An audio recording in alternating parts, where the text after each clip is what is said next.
বিসমিল্লাহির রহমানির রহিম। আসসালামু আলাইকুম। আপনারা দেখছেন আমি একটা বাগানে আছি। এখানে কিছু জিনিস আপনাদেরকে দেখাতে চাই।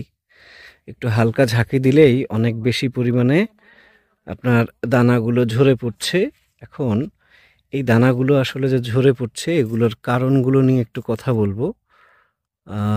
অবশ্যই এই দেখেন আমার হাতে মোটামুটি দেখা যাচ্ছে কেন দানাগুলো ঝরছে। এর মধ্যে একটা গুরুত্বপূর্ণ বিষয় হচ্ছে শুধু দানা ঝরছেই না, দেখেন এখানে কিছু কিছু হলদেটে ভাব একটা তৈরি হয়েছে।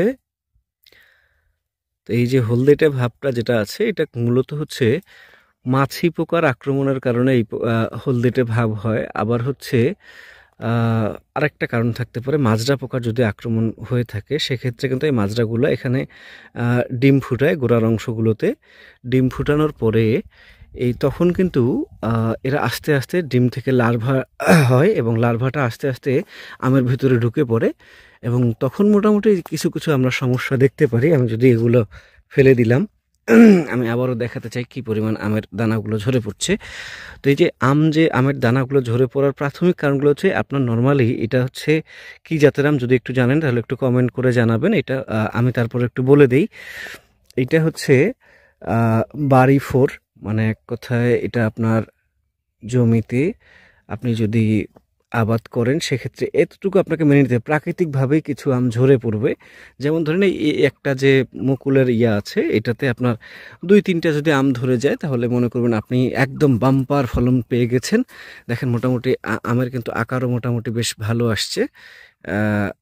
এই ক্ষেত্রে ধরেন যদি এতগুলো আম, কিন্তু এটাকে আদৌ আটকানো সম্ভব? যদি এই একটা আম আটকে, এখানে একটা, এই নিচের সবগুলো থেকে যদি একটা আটকে তাহলে কিন্তু মনে করতে পারেন যে এখানে যথেষ্ট পরিমাণ আম হবে এবং ফলন ভালো হবে।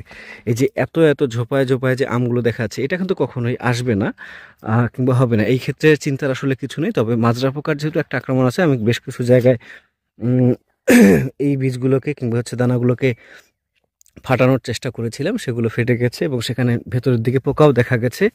তো এই দিক থেকে যদি আমরা বিবেচনা করি তাহলে অবশ্যই আমাদেরকে বুঝতে হবে যে মাজরা পোকার কারণে কিংবা পোকামাকড়ের আক্রমণের কারণে সেটা হতে পারে, কিছুটা অ্যানথ্রাকনোজের আক্রমণের হতে পারে, কালো কালো দাগও হয়ে যেতে পারে। অনেক জায়গায় কালো কালো দাগও দেখা যাচ্ছে। তো সেই ক্ষেত্রে এই যে দেখেন যেমন এখানে অ্যানথ্রাকনোজের একটা আক্রমণ দেখা যাচ্ছে, কালো কালো একটা দাগ আপনারা হয়তো দেখতেই পাচ্ছেন।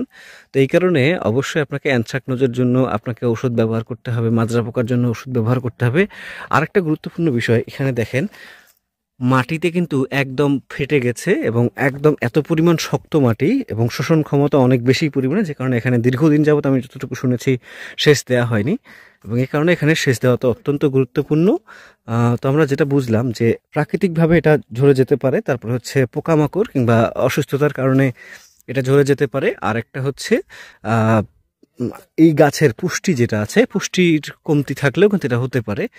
তো এই কারণে অবশ্যই আপনাকে পুষ্টির ব্যবস্থা করতে হবে, সেচের ব্যবস্থা করতে হবে, পোকামাকড়ের ওষুধ দিতে হবে। যদি সেটা আপনি করতে পারেন তাহলে কিন্তু আপনি অবশ্যই আশা করছি ভালো ফলন পাবেন। এটা নিয়ে কোনো আসলেই চিন্তার কিছু নাই।